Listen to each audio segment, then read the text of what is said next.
क्या लड़कियां वाकई में इस लॉ का गलत फायदा उठा रही हैं? हमारे इंडियन कल्चर में डिवोर्स की बात कहीं है ही नहीं। अतुल के सास ने उनको ये तक कह दिया था कि तू तो मरने वाला था, तू सुसाइड क्यों नहीं कर लेता?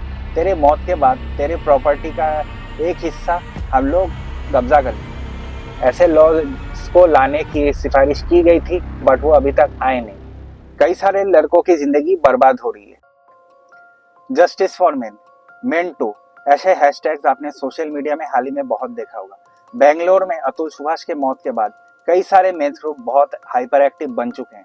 उनका कहना है कि डोमेस्टिक वायलेंस और डाउरी से रिलेटेड कई सारे केसेस फॉल्स है, जिसके वजह से कई सारे लड़कों की जिंदगी बर्बाद हो रही है। तो क्या आईपीसी 498 मेन अगेंस्ट वुमेन जैसा एक सिनेरियो क्रिएट कर रहे हैं? क्या लड़कियां वाकई में इस लॉ का गलत फायदा उठा रही हैं? क्या डाउरी हमारे देश में इलीगल होने के बावजूद ग्रूम्स को एक सेलेबल कमोडिटी की तरह देखा जाते हैं? दोस्तों, अतुल सुभाष तो अब आज हमारे बीच नहीं रहे, पर उन्होंने मेंस राइट्स को लेके अवेयरनेस क्रिएट करने में एक बहुत बड़ा रोल प्ले किया है। अब बात करते हैं अतुल सुभाष की, जिनकी हाल ही में बेंगलुरु में डेथ हुई। उन्होंने 24 पेज का एक सुसाइड नोट बनाया और करीब 1.5 घंटे का एक वीडियो बनाया जिसमें उन्होंने अपनी वाइफ निकिता, उनके इन लॉज और फैमिली सेशंस कोर्ट जज के खिलाफ कई सारे सीरियस एलिगेशंस लगाए। अतुल हाल ही में कुछ महीनों से अपने बेटे से मिल नहीं पा रहे थे। उनके खिलाफ उनकी वाइफ निकिता ने डोमेस्टिक वायलेंस, डाउरी और मर्डर जैसे 9 बड़े केसेस फाइल किए हुए थे।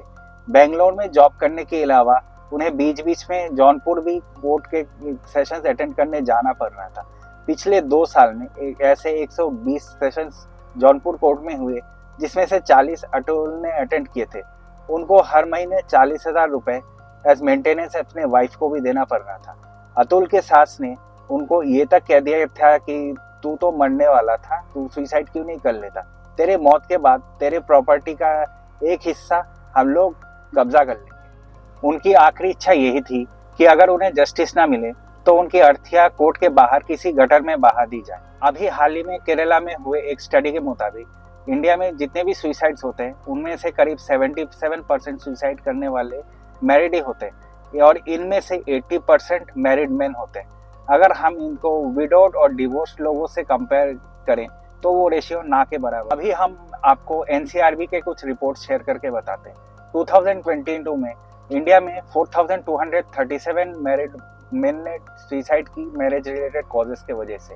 इसके अलावा 2021 के मुताबिक एक्सीडेंट रिलेटेड कॉजेस से इंडिया में 1,64,000 लोगों की डेथ हुई।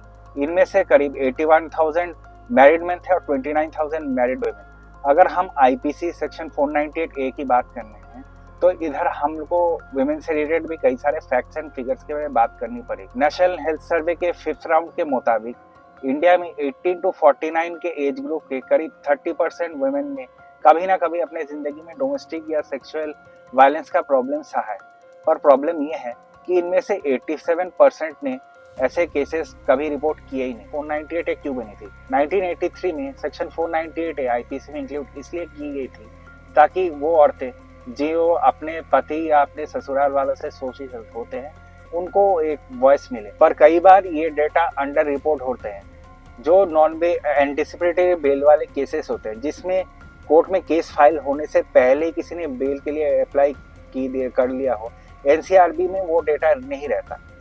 एंड प्रॉब्लम सिर्फ आईपीसी 498A की नहीं है। प्रॉब्लम एक्चुअली ये है कि हमारे तमाम लॉज कई मामलों में बाइस्ड है। प्रॉब्लम मेल वर्सेस फीमेल की नहीं है, प्रॉब्लम माइंडसेट है।